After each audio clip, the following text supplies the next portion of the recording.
हजरात मोहतरम, एक लंबे समय के बाद इजिप्ट बुरी तरह से भड़क गया है। हमें नहीं पता कि इसमें कितनी सच्चाई है, लेकिन धमकी तो इजिप्ट ने दे दी है। क्लियर कट बात यह है कि इजिप्ट ने जो धमकी दी है उसका तरीका बता रहा है कि इजिप्ट या तो डर में है, और जाहिर सी बात है डर में है, क्योंकि मिडिल ईस्ट में अब ऐसे कई देश हैं जिसके अंदर इजराइल ने तबाही मचाई है, और बड़ी बड़ी धमकियां वो दे रहा है कि जब हमारा मन करेगा, जहां हमारा मन करेगा, हम हमला करेंगे। बड़ी बात यह है कि इजिप्ट ने अमेरिका के जरिए धमकी दी है इजराइल को, वार्निंग भिजवाई है कि जाके कह दीजिए इजराइल से कि अगर इजराइल ने गलती से इजिप्ट यानी मिस्र पर हमला किया तो हम जवाबी कार्रवाई करेंगे। देखिए, दोनों देशों के बीच तनाव तो तभी बन गया था जब 40,000 फौज सनाई के अंदर इजिप्ट ने तैनात की, और अमेरिका और इजराइल ने विरोध भी किया था। लेकिन अब दोनों के बीच टकराव बढ़ सकता है। जो रिपोर्ट आई है उस रिपोर्ट के मुताबिक डराने वाली बात यह है कि तुर्की के ऊपर हमला करने की तैयारी में था इजराइल, कि तुर्की के अंदर जो हमास के लीडर हैं हम उन पर हमला करेंगे। लेकिन तुर्की पर इसलिए हमला नहीं किया क्योंकि तुर्की नाटो का मेंबर है। अब सुनिए, अब आप कहेंगे कतर पर क्यों किया? तो भाई, जो कतर है वो किसी ग्रुप का हिस्सा नहीं है, नाटो का मेंबर नहीं है, और इजराइल ने यह सोचकर हमला किया कतर पर कि कतर पर अगर हमला कर भी दिया तो अमेरिका संभाल लेगा। ये रिपोर्ट आई है, और ये रिपोर्ट जो है बिल्कुल इसमें कोई नई बात नहीं है, ये बात हम सभी जानते हैं। आने वाली 14 और 15 तारीख को अरब और इस्लामिक ग्रुप को बुलाया है मीटिंग के लिए कतर के अंदर। अब देखना यह है कि ये बड़े बड़े अरब देश आ तो रहे हैं, लेकिन उखाड़ते क्या हैं, क्योंकि 2 सालों में इनसे कुछ उखाड़ा तो गया नहीं है। अब लेबनान के अंदर तबाही, सीरिया के अंदर तबाही, फिलिस्तीन के वेस्ट बैंक में तबाही, गाजा में तबाही, इधर उधर और तबाही, सीरिया के अंदर तबाही, हर जगह आतंक मचाया है। किसने?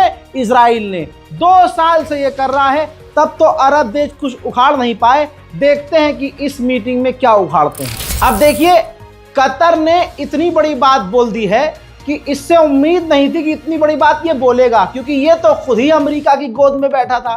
अब कतर ने कहा है कि अब हम ये सोच रहे हैं कि ये जो हमारी डिफेंस एग्रीमेंट है, या जो सैन्य हमने दोस्ती करी है कि भाई एक दूसरे की देश की हम रक्षा करेंगे, एक दूसरे पर हमला होने नहीं देंगे, इस तरह के जो हमारे टाइज हैं अमेरिका के साथ, अब हम इस पर दोबारा विचार कर रहे हैं। यानी कतर किसी और देश के साथ सैन्य समझौता कर सकता है। यानी कतर पर हमला करने से हुआ नुकसान अमेरिका का भी है। अब जो अरब देश अमेरिका पर भरोसा कर रहे थे, अमेरिका वो भरोसा खो चुका है। कतर पर हुए हमले की निंदा जब प्रधानमंत्री मोदी कर गए तो दूसरे देश क्यों चुप रहेंगे? भारत के दोस्त रशिया ने भी निंदा की है। रशिया के विदेश मंत्री सर्गेई लावरोव ने साफ तौर से कहा कि कतर पर हमला गलत है, नहीं होना चाहिए था, और कतर पर जो हमला किया है इससे इलाके में जो स्टेबिलिटी है उसको सीधा नुकसान होगा। हम मांग करते हैं, रूस आधिकारिक तौर पर मांग करता है कि फिलिस्तीन को मान्यता दी जाए। उधर कतर इतना किलस गया है कि कतर अब यूएई पर दबाव बना रहा है कि यूएई के अंदर जो इजराइल की एम्बेसी है वो बंद कर दी जाए। भाई, दबाव डालने की जरूरत ही नहीं है। मैंने कल ही कहा था ये यूएई नौटंकी कर रहा है, क्योंकि इजराइल की गोद में सबसे पहले उछल कर बैठने वाला यही यूएई था।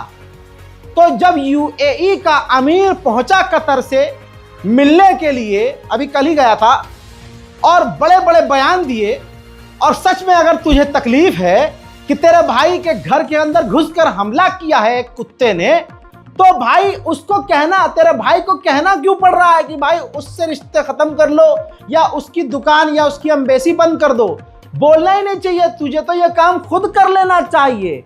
कतर का यूएई पे दबाव बनाना कि भाई अपने मुल्क में तुम इजराइल की एम्बेसी बंद कर दो, ये इस बात की दलील है कि यूएई सच में गद्दार है, ये सब दिखावा है।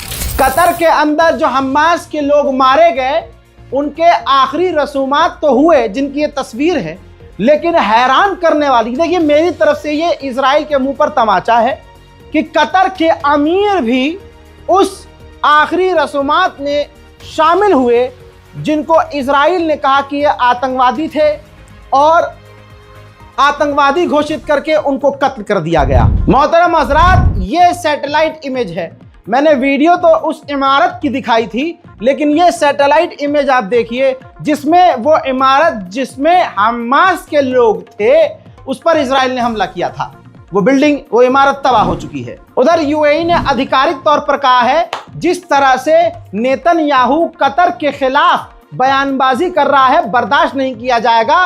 कतर पर हमला, बल्कि किसी भी अरब देश पर हमला पूरे गल्फ की सिक्योरिटी पर और पूरे गल्फ पर हमला माना जाएगा। 4 हमास के लोग मारे गए थे, 1 कतर का। तो आपकी स्क्रीन पर ये चारों वो हमास के लोग हैं, लेकिन इनमें से कोई सीनियर ऑफिशियल नहीं बताया जा रहा है, क्योंकि सीनियर सब के सब बच गए हैं और उनको कुछ नहीं हुआ है। वहीं इजराइल ने लेबनान पर एक बार फिर से हमला कर दिया। आइए हमले के मंजर दिखाता हूं।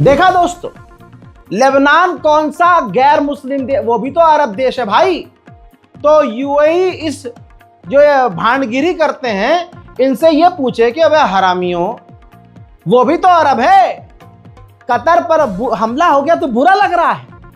अब जब तुम कह रहे हो कि पूरे गल्फ में कहीं भी हमला होगा तो हम पर हमला माना जाएगा, तो बोलते क्यों नहीं लेबनान के लिए? हजरात, कई देशों को एक्सपोज कर चुका हूं। लीजिए ब्रिटेन को एक बार और देखिए। ब्रिटेन भारी भरकम हथियार अभी भी इजराइल को भेज रहा है। तो आप समझ सकते हैं कि फिलिस्तीनियों का नरसंहार करने वाला इजराइल अकेला नहीं है। इजराइल लगातार फिलिस्तीनियों के इलाकों में बम लगा रहा है और बमबारी कर रहा है, इमारतों को उड़ा रहा है। देखिए